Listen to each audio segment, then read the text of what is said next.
अस्सलाम वालेकुम दोस्तों, मैं हूँ इफ़त। अभी मैं बेजिंग में एक लाइब्रेरी में मौजूद हूँ। आप देख सकते हैं मेरे पीछे तो बहुत से खूबसूरत पेंटिंग्स मौजूद है और यहाँ कुछ किताब हैं और कुछ सूवेनिर भी मौजूद हैं। और बेजिंग के नौजवान यहाँ वीकेंड का इंजॉय कर रहे हैं।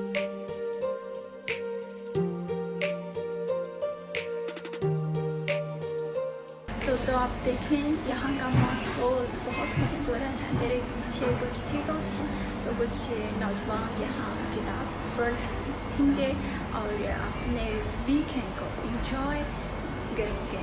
और हम चाहते हैं कि कोरोना वायरस की वजह से कुछ बाहर में बहुत क्राउडेड एक्टिविटी तो बंद हो गई है, लेकिन जैसे एक कैफ़े में या ऐसे एक बुक शॉप में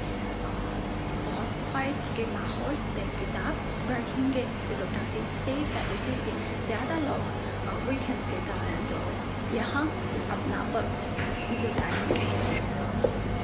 अभी हम देख सकते हैं तो कुछ सूवेनिर्स ये ऊँट से बनाई गई कुछ नेकलेस भी है और यहाँ बहुत से दिलचस्प छोटी चीज़ है। और मेरे पीछे आप देख सकते हैं ये सारे किताबें हैं, तो हम मज़ीद देखें।